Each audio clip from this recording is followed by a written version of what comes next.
Mr. Chairman, ranking members and congressmen, thank you. I'm happy to be here. This is an important issue and I'm grateful for your time. My name is David Charles Grush. I was an intelligence officer for 14 years, both in the U.S. Air Force, both active duty, Air National Guard and Reserve, at the rank of major, and most recently from 2021 to 2023, at the National Geospatial Intelligence Agency, NGA, at the GS-15 civilian level, which is the military equivalent of a full bird colonel.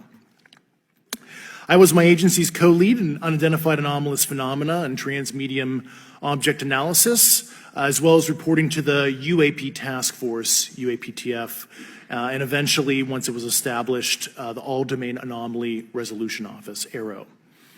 I became a whistleblower through a PPD-19 urgent concern filing in May 2022 with the Intelligence Community Inspector General. Following concerning reports from multiple esteemed and credentialed current and former military and intelligence community individuals that the U.S. government is operating with secrecy above congressional oversight with regards to UAPs. My testimony is based on information I've been given by individuals with a long-standing track record of legitimacy and service to this country, many of whom also have shared compelling evidence in the form of photography, official documentation, and classified oral testimony to myself and my various colleagues. I have taken every step I can to corroborate this evidence over a period of 4 years while I was with the UAP task force and do my due diligence on the individual sharing it. This is because of these steps, I believe strongly in the importance of bringing this information before you. I am driven by a commitment of both to truth and transparency, rooted in our inherent duty to uphold the United States Constitution and protect the American people. I'm asking Congress to hold our government to this standard and thoroughly investigate these claims. But as I stand here under oath now, I am speaking to the facts as I've been told them. In the U.S. Air Force, in my National Reconnaissance Office, NRO, reservist capacity, I was a member of the UAP Task Force from 2019 to 2021. I served at the NRO Operations Center on the Director's Briefing Staff, which included the coordination of the Presidential Daily Brief and supporting variety of contingency operations, which I was the Reserve Intelligence Division Chief backup. In 2019, the UAP Task Force Director asked me to identify all special access programs and controlled access programs, also known as SAPs and CAPs, we needed to satisfy our congressionally mandated mission, and we were direct report at the time to the DepSecDef. At the time, due to my extensive executive level intelligence support duties, I was cleared to literally all relevant compartments and in a position of extreme trust, both in my military and civilian capacities. I was informed in the course of my official duties of a multi-decade UAP crash retrieval and reverse engineering program, to which I was denied access to those additional read-ons when I requested it. I made the decision, based on the data I collected, to report this information to my superiors and multiple inspectors general, and in effect becoming a whistleblower. As you know, I've suffered retaliation for my decision, but I am hopeful that my actions will ultimately lead to a positive outcome of increased transparency. Thank you, and I'm happy to answer your questions. Do you believe that our government is in possession of UAPs? Absolutely, based on interviewing over 40 witnesses over 4 years. And where? I know the exact locations, and those locations were provided to the Inspector General. Has any of the activity been aggressive, been hostile in your reports? I know of multiple colleagues of mine that got physically injured, and the activity. And I got by UAPs or by people within the federal government? Both. If you were me, where would you look? Titles, programs, departments? I'd be happy to give you that in a closed environment. I can tell you specifically. And I would say, and I've told people that you have to know where to look. They're not going to divulge it to you because of the classification levels. But if you know where to look and who to talk to, which is exactly where Mr. Grush can point you, then you have them. If you believe we have crashed craft, stated earlier, do we have the bodies of the pilots who piloted this craft? As I've stated publicly already in my News Nation interview, biologics came with some of these recoveries. Yeah. Were they, I guess, human or non-human biologics? Non-human, and that was the assessment of people with direct knowledge on the program I talked to that are currently still on the program. And was this documentary evidence, this video, photos, eyewitness? Like, how would that be determined?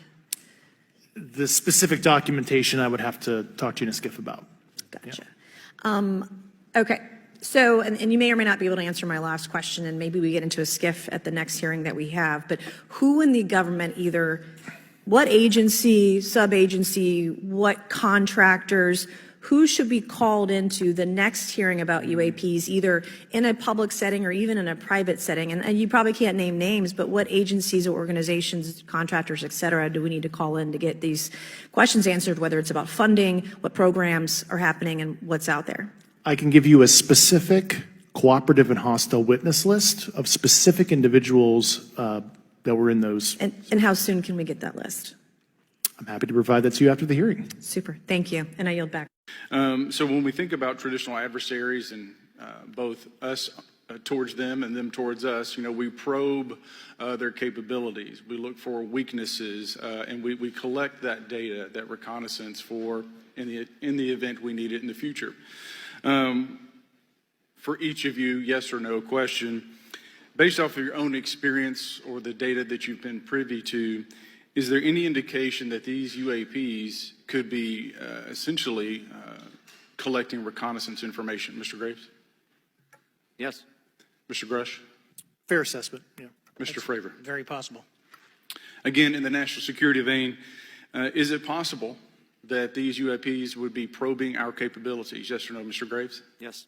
Grush? Yes. Fravor? Definitely. Is it possible that these UAPs are testing for vulnerabilities in our current systems? Yes. Yes. Possible.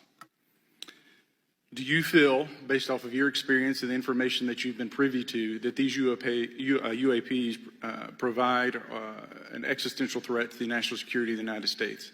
Mr. Graves? Potentially. Yes, sir, potentially. Same answer, potentially. I would say Fravor? definitely, potentially. Mr. Graves and Fravor, in the event that your encounters have become hostile, would you have had the capability to defend yourself, your crew, your aircraft? Absolutely not. Sir? No. Is based off of the information that you've been privy to, is there any indication that these UAPs are interested in our nuclear technology and capabilities? Yes.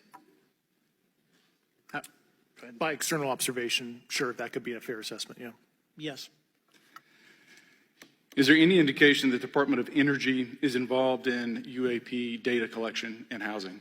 I don't have an answer. I can't confirm or deny that in a public setting. And could you do it in a secure setting? Yes. Mr. Fravor? No, I don't know. Mr. Chairman, I think I'm the last member to go, but there clearly is a threat to the national security of the United States of America. As members of Congress, we have a responsibility to maintain oversight and be aware of these activities so that, if appropriate, we take action. I would encourage the chairman to demand that we have any and all, but in particular Mr. Grush, talk to us in a skiff. And if that access is denied, I will personally volunteer to initiate the Holman Rule against any personnel or any program or any agency that denies access to Congress. Mr. Chairman, with that, I will yield the remainder of my time to my fellow colleague from Tennessee, Mr. Burchett. I just wanted to follow up on Representative Raskin's questions.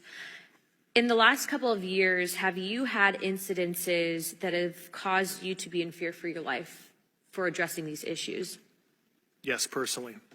Okay. Yeah. I just want everyone to note that he's coming forward in fear of his life. To put in perspective, if they were really not scared about this information coming out, why would someone be intimidated like that?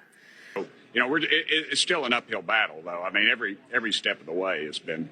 This made you realize that we are not alone? I knew it before. I mean,